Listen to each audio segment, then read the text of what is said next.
Qwest Communications International, Incorporated was a large United States telecommunications carrier. Qwest provided local service in 14 western U.S. states: Arizona, Colorado, Idaho, Iowa, Minnesota, Montana, Nebraska, New Mexico, North Dakota, Oregon, South Dakota, Utah, Washington, and Wyoming. On April 22, 2010, CenturyLink announced it would acquire Qwest in a stock transaction. The merger closed on April 1, 2011. Qwest began doing business as CenturyLink in August 2011. Qwest provided voice, internet backbone data services, and digital television in some areas.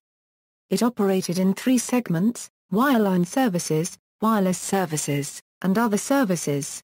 The wireline services segment provided local voice, long-distance voice, and data and internet services to consumers, businesses, and wholesale customers, as well as access services to wholesale customers. The wireless services segment was achieved by a partnership with Verizon Wireless. Qwest also partnered with Direct to provide digital television service to its customers. In Phoenix, Denver, Salt Lake City, Boise, and Omaha, Qwest offered Qwest Choice TV. The other services segment primarily involved the sublease of real estate assets, such as space in office buildings, warehouses, and other properties. Qwest Communications also provided long-distance services and broadband data, as well as voice and video communications globally. The company sold its products and services to small businesses, governmental entities, and public and private educational institutions through various channels, including direct sales marketing, telemarketing, arrangements with third-party agents, unregistered trademark's website, and partnership relations. As of September 13, 2005, Qwest had 98 retail stores in 14 states. Qwest Communications was headquartered in Denver, Colorado at 1801 California Street, in the second tallest building in Denver at 53 stories. The majority of Qwest occupational or non-management employees are represented by two labor unions: the Communications Workers of America and in Montana, the International Brotherhood of Electrical Workers. Qwest also had software development centers in Bangalore and Noida, India called Qwest Software Services. History. Founding. Founded in 1996 by Philip Anschutz, Qwest began in an unconventional way. Anschutz, who owned the Southern Pacific Railroad at the time, established the subsidiary Southern Pacific Telecommunications Company and began installing the first all-digital, fiber-optic infrastructure along his railroad lines and connecting them into central junctions in strategic locations to serve businesses with high-speed data and T1 services. In 1997, the Southern Pacific Railroad was merged into the Union Pacific, in which Qwest gained access to UP's railroad lines to lay fiber-optic cable for its telecom network. At that time Anschutz had a contract with MCI to lay nationwide fiber for them along the railway lines. He took advantage of this situation and laid his own fiber along with that of MCI. In 1995, SP Telecom moved from San Francisco to Denver after acquiring Dallas-based Qwest Communications Corporation, a digital microwave system owner, taking over its name and facilities. The Qwest headquarters were at 555 17th Street. Qwest Communications grew aggressively, acquiring internet service provider SuperNet in 1997, followed by the acquisition of LCI, a low-cost long-distance carrier in 1998, and followed again by the acquisition of Icon CMT, a web hosting provider, also in 1998. This launched Qwest as not only a provider of high-speed data to the niche market of corporate customers, but also a quick-growing residential and business long-distance customer base that it quickly merged into its data service. Qwest partnered with the Dutch national telecom operator KPN to create the pan-European data communications and hosting company KPN Qwest. KPN Qwest was formed in November 1998 and went on to launch an initial public offering on the Nasdaq and Amsterdam stock exchanges in November 1999. KPN Qwest collapsed in bankruptcy in 2002. US West acquisition equals. Qwest merged with Baby Bell US West on June 30, 2000 through an apparent hostile takeover. Philip and Schutz own 17.5% of the resulting company.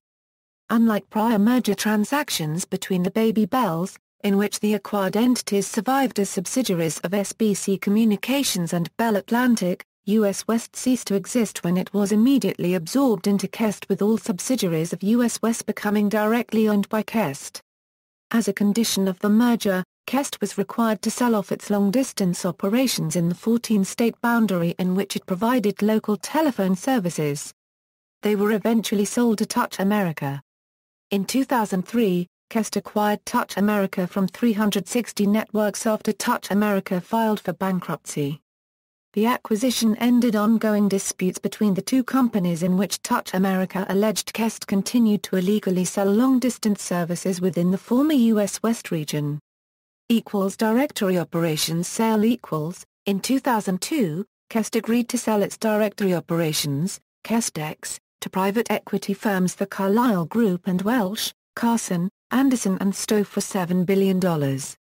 The sale allowed Qwest to generate cash to fend off a bankruptcy filing that it may have had to resort to due to significant amounts of debt it had incurred since the collapse of the dot-com bubble. The resulting company was named Dex Media. Alliances equals. Qwest Communication partnered with other major communications companies, including AT&T and Verizon, to form Moviaru.com. Created on July 9, 2008, the website is a program designed to help customers in the process of moving find home service providers available in their area.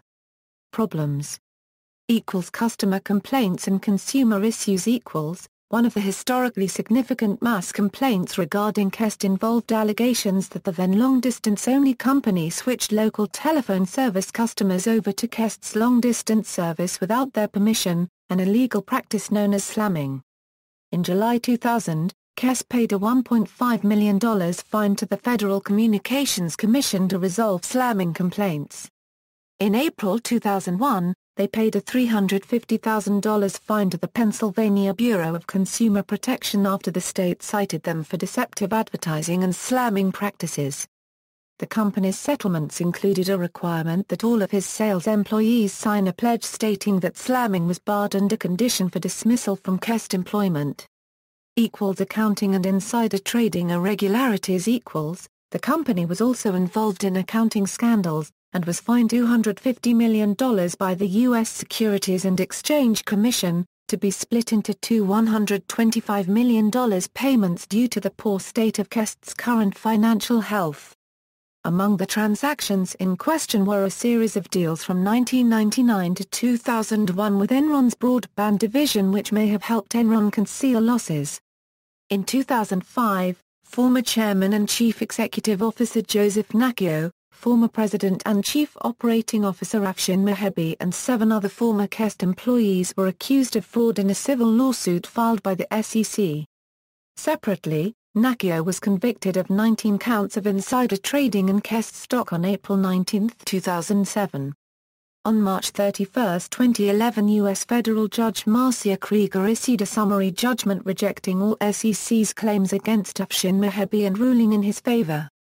Qwest's original slogan was "Ride the Light," which was meant to portray the company as technologically advanced. In 2002, Richard C. Noterbert, who took over as CEO that year, introduced the Spirit of Service campaign, which promotes the company as being refocused on customer satisfaction. In 2004, Qwest became the first regional Bell operating company in the United States to offer standalone DSL. That is DSL Internet service that does not require the customer to have local landline phone service. Refusal of NSA surveillance requests. In May 2006, USA Today reported that millions of telephone calling records had been handed over to the United States National Security Agency by AT&T Corporation, Verizon, and Bell South since September 11, 2001. This data has been used to create a database of all international and domestic calls. Qwest was allegedly the lone holdout, despite threats from the NSA that their refusal to cooperate may jeopardize future government contracts. a decision which has earned them praise from those who oppose the NSA program. In the case of ACLU v. NSA, U.S. District Judge Anna Diggs Taylor on August 17, 2006 ruled that the government's domestic eavesdropping program is unconstitutional and ordered it ended immediately. The Bush administration filed an appeal in the case, and Judge Taylor's decision was overturned by the appeals court. Former Qwest CEO Joseph Nacchio alleged in appeal documents that the NSA requested that Qwest participate in its wiretapping program more than 6 months before September 11, 2001. Nacchio recalls the meeting as occurring on February 27, 2001. Nacchio further claims that the NSA cancelled a lucrative contract with Qwest as a result of Qwest's refusal to participate in the wiretapping program. Nacchio surrendered April 14, 2009 to a federal prison camp in Schuylkill, Pennsylvania to begin serving a 6-year sentence for the insider trading conviction. The United States Supreme Court denied bail pending appeal the same day. A social media experiment and website covering the Qwest holdout, ThankYouQwest.org, built by Netherlands-based webmaster Richard Kastelein and American expatriate journalist Chris Floyd, was covered by the CNN Situation Room, USA Today, New York Times, International Herald Tribune, Denver Post, News.com, and the Salt Lake Tribune. Merger with CenturyLink. On April 22, 2010, CenturyLink announced it would acquire Qwest in a 0.1664 shares of CenturyLink common stock for each share of Qwest common stock transaction. CenturyLink shareholders will hold a 50.5% share of ownership in the combined company, while Qwest shareholders would own the remaining 49.5%. The valuation of CenturyLink's purchases of April 21, 2010 is $22.4 billion, including the assumption of $11.8 billion of outstanding debt held by Qwest as of December 31, 2009. Qwest has started to do business as CenturyLink from August 8, 2011. Corporate structure. Qwest Communications International, Incorporated was the holding company. It is the parent company of many more entities, but those listed below are the main operating units. Qwest Corporation is an incumbent local exchange carrier, and since it was part of the AT&T Bell operating system as Mountain Bell, it is also a Bell operating company. Qwest Corporation serves an in-region local market which consists of the 14 states in which the pre-merger U.S. West provided local telephone service. Qwest Corporation also provides administrative and operations services such as financial, human resources, IT, and legal to the Qwest family of companies the Qwest affiliates. It also owns El Paso County Telephone. Qwest LD Corporation is a subsidiary providing long-distance calling services within the Qwest Corporation operating boundaries.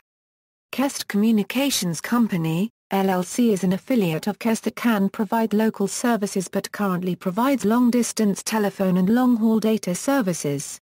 It was the classic pre-US West merger entity founded in 1966 as Southern Pacific Telecommunications Company.